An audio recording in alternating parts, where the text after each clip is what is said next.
नवनीरदाः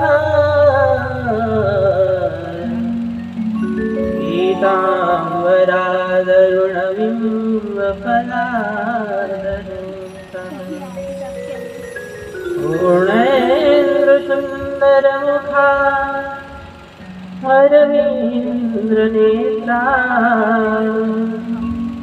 कृष्णात् परं किमपि तत्त्वमहं न जाने। त्यक्त्वा सुदुष्यजसुरेक्षितराज्यलक्ष्मी धर्मिष्ठ आर्यवचसां यदगादरण्यम् मायावृगं दैतयेप्सितमन्वधाव वन्दे महापुरुष ते चरणारविन्दम् नारायणं नमस्कृत्य नरं चैव नरोत्तमम् देवीं सरस्वतीं व्यासं ततो जयमुदीरये।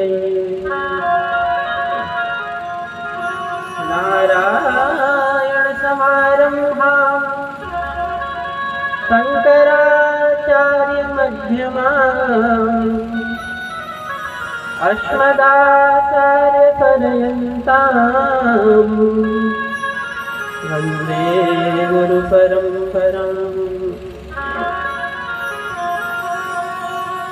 जय जय श्री राधारमण जय जय नवल किशोर जय गोपी किशोर प्रभु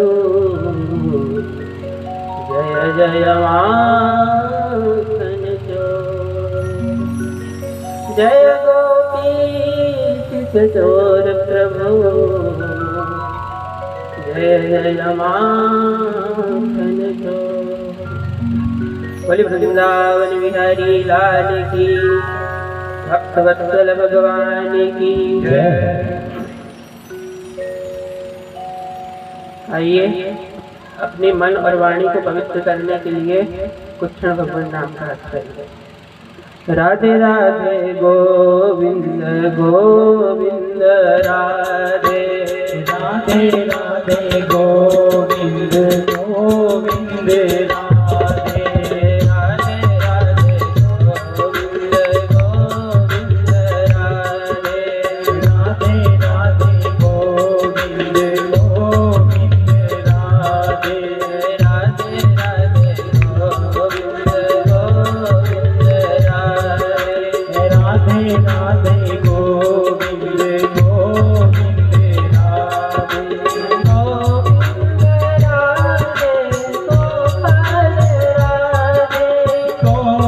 गोविंद राधे गोपाल राधे गोविंद राधे राधे गोपाल राधे गोविंद राधे राधे गोपाल राधे राधे राधे